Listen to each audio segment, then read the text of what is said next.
नमस्कार साथियों, स्वागत है आपका हमारे YouTube चैनल में। आप राजस्थान के किस जगह से समाचार सुन रही हैं, कृपया कमेंट बॉक्स में लिखकर हमें जरूर बताएं। जयपुर से प्रस्तुत है राजस्थान के प्रादेशिक समाचारों के साथ मैं गौतम। पहले मुख्य समाचार। राजस्थान के कितने मंत्री करोड़पति, किन पर आपराधिक केस, जानिए सीएम के पास कितनी संपत्ति। राजस्थान में हिंसक हुआ ट्रक ड्राइवरों का प्रदर्शन, पुलिस की गाड़ी में लगाई आग, पत्थरबाजी में 3 पुलिसकर्मी घायल। पाकिस्तान को बताया अपना प्यार, हिंदुस्तान को लेकर क्या बोली फातिमा बनी अंजू। भजनलाल कैबिनेट का जोश हाई, मंत्री अविनाश गहलोत ने जनता से किया वादा, जानिए राठौर ने क्या कहा। भजनलाल शर्मा सरकार विभाग आवंटन के लिए दिल्ली में मंथन, गृह विभाग को लेकर पेंच। और लोकसभा चुनाव से पहले राजस्थान में जाटों की हुंकार, ओबीसी आरक्षण की मांग को लेकर 7 जनवरी को होगी महासभा। अब खबरें विस्तार से। उप मुख्यमंत्री दिया कुमारी ने मंगलवार को निर्माणाधीन झोटवाड़ा फ्लाईओवर का निरीक्षण कर मौके पर ही अधिकारियों को दिशा निर्देश दिए। इस दौरान संबंधित अधिकारी, मार्केट एसोसिएशन के पदाधिकारी, दुकानदार सहित स्थानीय लोग उपस्थित रहे। सभी ने उप मुख्यमंत्री के समक्ष अपने अपने सुझाव और समस्याएं रखी। दिया कुमारी ने मौके पर ही अधिकारियों के साथ विचार विमर्श कर समस्याओं के निस्तारण के लिए निर्देश दिए। उप मुख्यमंत्री दिया कुमारी ने कहा कि यह सुविधा आम जन के लिए है, इसलिए इसमें जनता की राय और सुझाव बहुत महत्वपूर्ण है। कोई भी नया निर्माण कार्य दीर्घकालिक दृष्टि के साथ होना चाहिए, जिससे कि आने वाले 25 वर्षों तक बिना किसी परेशानी के जनता इसका उपयोग कर सके।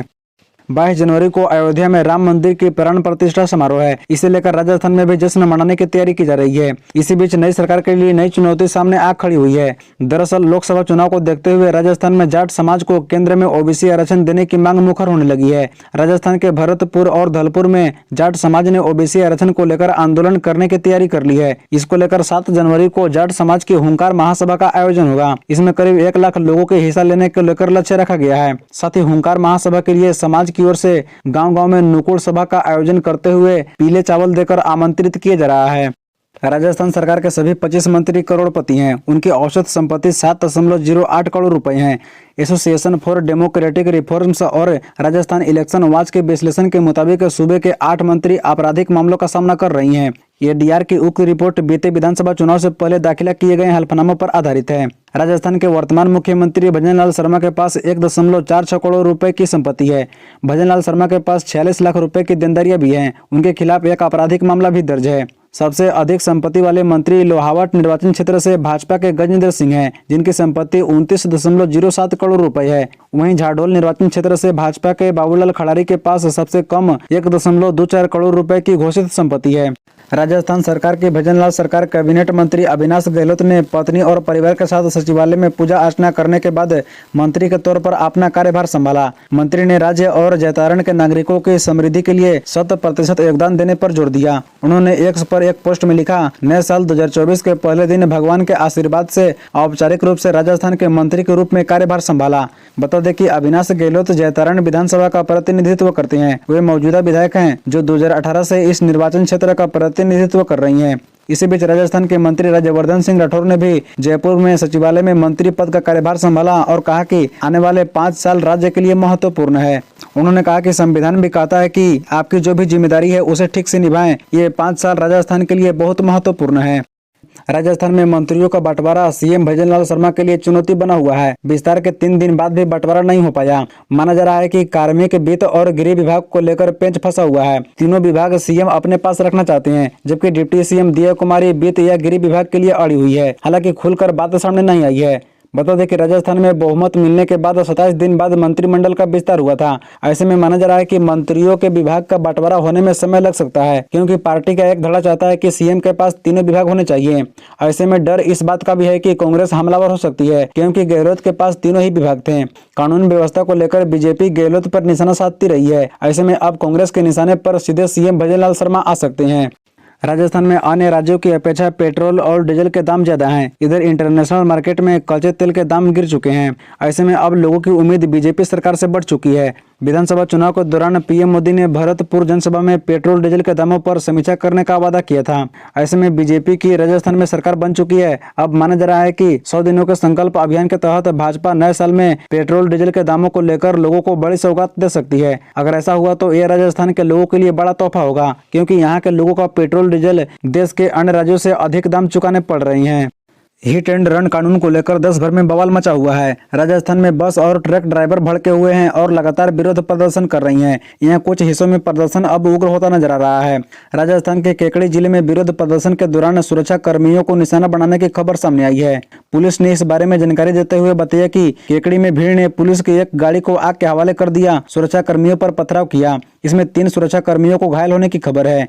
जानकारी के मुताबिक घटना सोमवार रात की है, जब पुलिसकर्मी प्रदर्शन कर रहे ट्रैफिक जाम हटाने के लिए गए थे। उसी दौरान भीड़ हिंसक हो गई और पथराव शुरू कर दिया। इसमें 3 पुलिसकर्मी घायल हो गए। केकड़ी शहर पुलिस स्टेशन का एक वाहन भी जला दिया गया। केकड़ी के सर्कल अधिकारी संजय सिंह ने कहा, घटना में शामिल लोगों की पहचान करने की कोशिश की जा रही है।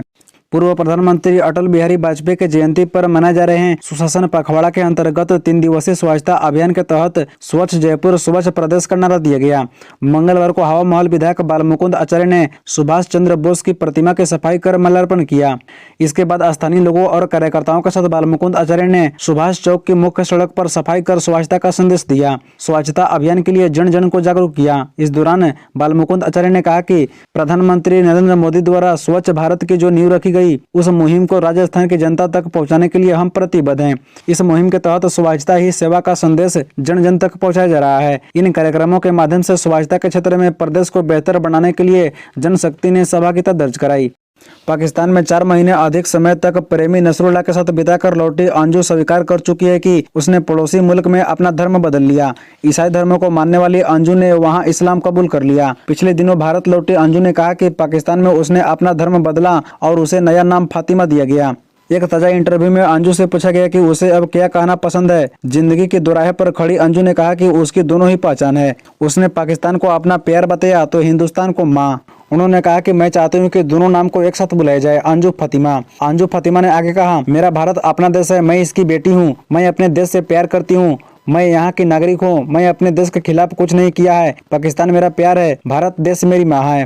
जोधपुर में सुबह से ही सभी पेट्रोल पंप पर वाहनों की लंबी कतार लगी। दोपहर तक कई पेट्रोल पंप बंद पाए गए और शाम तक तो वाहनों को बिना पेट्रोल डीजल के लौटना पड़ा।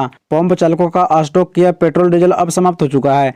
पंप पर पहुंचने वाले हर वाहन चालक अपने वाहन का फ्यूल टैंक फुल करवाना चाह रहे हैं। ऐसे में सुबह से ही व्यवस्था बेपटरी हो चुकी है।